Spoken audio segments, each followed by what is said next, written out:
پہلا سوال ہے رمضان سے متعلق. جیسے کہ رمضان کی آمد ہے تو سوال یہ ہے کہ یہاں پر دیکھا جاتا ہے کہ گھروں کے اندر اور مسجدوں کے اندر فانوس کا اہتمام اور اسی طریقے سے کچھ لائٹنگ میں اضافہ کیا جاتا ہے. صفائی ستھرائی وغیرہ تو ہوتی ہی ہے لیکن رونقیں تھوڑی سی مسجد کی اور گھروں کی بڑھائی جاتی ہیں. اس کا شرعی حکم کیا ہے؟ دیکھیے یہاں پر دو باتیں ہیں.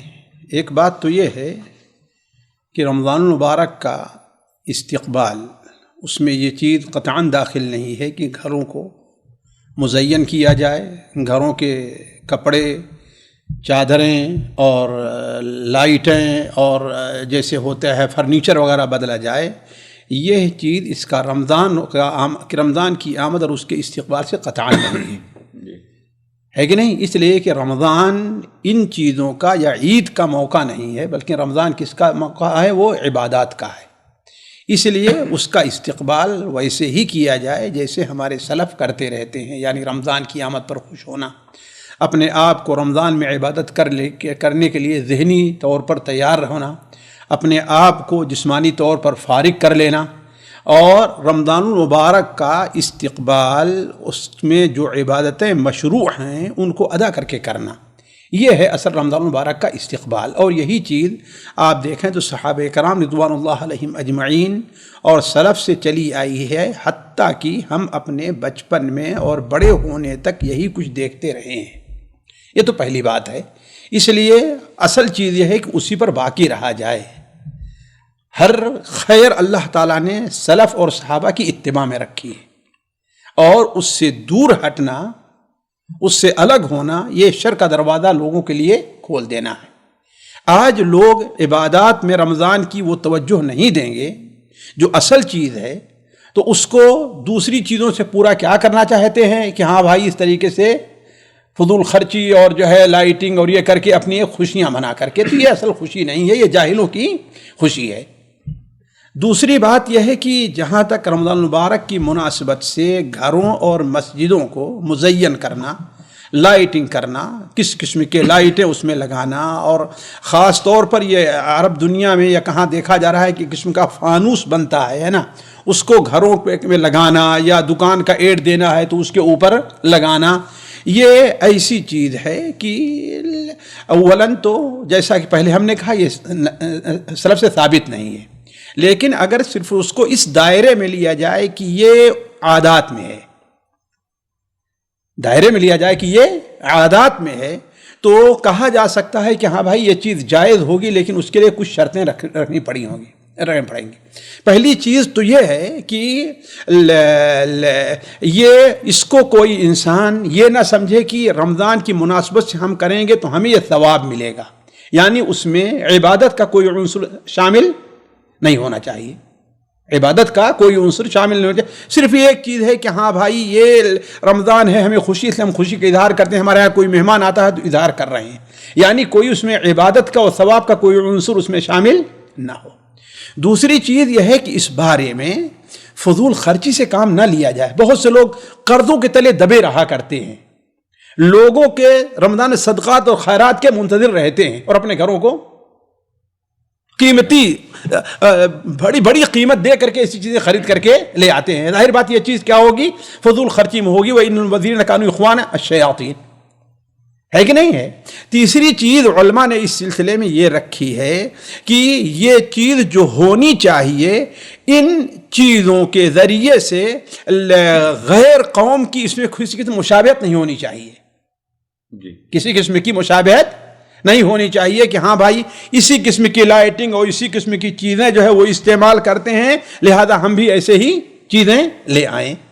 ایک اور چیز کو ذہن میں رکھنا چاہیے کہ آج کل بہت ایسی چیزیں بنتی ہیں جو آپ بطور زینت کے استعمال کریں، وہ کسی حیوان کی شکل رہا کرتی ہے، جاندار کی، ہے نا. بات یہ چیز شریعت میں جائز نہیں ہوگی. یا اس میں کس قسم کی آواز، ہلکی سے موسیقی کی آواز نکلتی ہے نا. یہ ساری چیزیں قطعاً نہیں ہونی چاہیے. یہ تو اس سے متعلق ہے جو گھروں اور اپنی دکانوں وغیرہ سے متعلق میں بات کر رہا ہوں، ہے کہ نہیں؟ یعنی پھر بھی میرا وہی موقف ہے کہ یہ اس سے پرہیز کیا چھوڑ دیا جائے، لیکن صرف ایک عادت ہونے کی حیثیت سے اس کے اوپر حرمت کا حکم لگانا تھوڑا سا کیا ہوتا ہے یہ کہ مشکل چیز ہوتی ہے. البتہ اگر یہی چیز آپ مساجد کے ساتھ کریں گے تو مساجد خصوصاً عبادت کی جگہ ہے کہ نہیں. صحابہ کے پاس یہ امکانیہ بھی موجود تھا, سلف میں بھی یہ امکانیہ موجود تھا, لیکن انہوں نے ایسا نہیں کیا. تو مجھے یاد ہے کہ لجنہ دائمہ کا یہاں کے ایک فتویٰ ہے کہ یہ چیز جو ہے وہ جائز نہیں ہے. کیوں؟ اس کی ایک نظر ایک وجہ اور بھی ہے, اس لیے کہ ایسے موقع پر نصارہ اپنے کنیسہ کو لائٹنگ اور یہ کر کے, اور مسلمانوں نے ان کے دیکھا دیکھی ہی کیا ہے. اب وہ جو حرکت اپنی عبادت گاہ کے ساتھ کرتے ہیں وہی اگر آپ اپنے ساتھ کریں گے تو یہی چیز کیا ہوگی, ہے ممنوع چیزوں میں داخل ہوگی. لہذا عبادت گاہوں کو اس سے وہ جو سادیوں جو اس کو ویسے رہتی ہے اس کے اندر یہ چیزیں نہ لے آئیے. یہ الگ بات ہے کہ مصلی زیادہ ہوتے ہیں ان کے لیے تھوڑی سے آپ جو ہے پنکھے کا, اے سی کا, یعنی جو چیزیں ہوتی ہیں پانی کا, یہ الگ مسئلہ ہے. جی یہاں پر یہ بھی سوال ہو سکتا ہے شیخ کہ مثال کے طور پر مینارے وغیرہ میں لائٹنگ تو پہلے سے ہوا کرتی ہے, لیکن سال بھر نہیں جلاتے ہیں مسجد والے, رمضان میں اس کو آن کر دیا جاتا ہے, اس کا کیا حکم ہے؟ یہی چیز ہوئی ہم نے کہ رمضان کے مسئلے سے کیوں الگ سے تو نہیں لگا رہے, بھلے سے, لیکن لگی تو ہوئی ہے نا, اسے لگائے ہیں آپ کی رمضان میں ہم اس کو روشن, اس کا مطلب نیت تو وہی ہے نا آپ کی. چاہے وقتی طور پر لگا لیں آپ اس کو, چاہے لگا کے رکھے رہیں, بار بار اتارنے کیا فائدہ ہے, رمضان میں اس کو روشن کریں گے. تو اس کا مطلب تو رمضان کے علاوہ بھی اس کو روشن کرنا ضروری ہے بھائی. اگر برابر اس کو لیے استعمال کرتے تو ٹھیک ہے.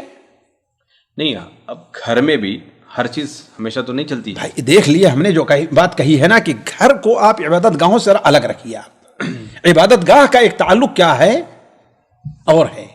جی چلے مسجد کی بات ہی لیتا ہوں, اور میں اپنی طرف سے نہیں کہہ رہا ہوں, دیکھیے حجت نہ کیجیے سے, یہ لجنہ دائمہ کا فتویٰ ہے. آپ کو اگر اعتراض ہے تو ٹھیک ہے, کوئی بات نہیں, اس پر اعتراض کیجیے. یہ بڑا سوال ہے یہاں پر آئے گا کہ جمعہ کے دن حرکت کچھ اور ہوتی ہے مسجد کی عام دنوں کے بنسبت. کیوں؟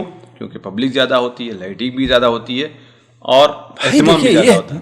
اس پر آپ جو لوگوں کی ضرورت ہے وہ رکھیے, آپ جو لوگوں کی حاجت ہے وہ رکھیے آپ, لیکن جو لوگوں کی حاجت نہیں ہے وہ کیوں کریں گے آپ بھائی. یہ اصل مسئلہ ہے. میں یہ نہیں کہہ رہا ہوں کہ لوگ زیادہ کم ہوتے, اسے تو ہم نے پہلے کہہ دیا کہ بھائی لوگ زیادہ ہوں گے, آپ 2-4 پنکھے کا انتظام کر دیجیے الگ سے, ہے نا. لوگ زیادہ ہوں گے, گرمی ہوگی, اے سی کا, یہ الگ چیز ہے. لیکن جو لوگوں کی حاجت نہیں ہے, ضرورت نہیں ہے, اس کو نہ کیجیے آپ. جی سامعین کرام, ہمارے علمی اور عوامی دروس اور سوال و جواب کی مجلسوں سے آپ خود بھی مستفید ہوں اور اپنے دوست و احباب کے ساتھ بھی شیئر کریں.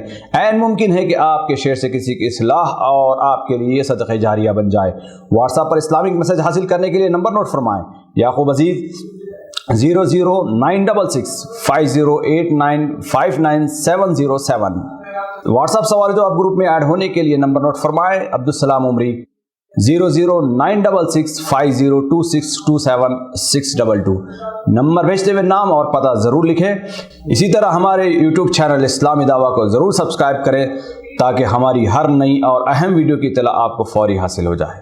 تمام دروس، مقالات اور سوال و جواب سیریز کے لیے ہماری مشہور ویب سائٹ www.islamidawah.com کا مشاہدہ کرتے رہیں. السلام علیکم ورحمۃ اللہ وبرکاتہ.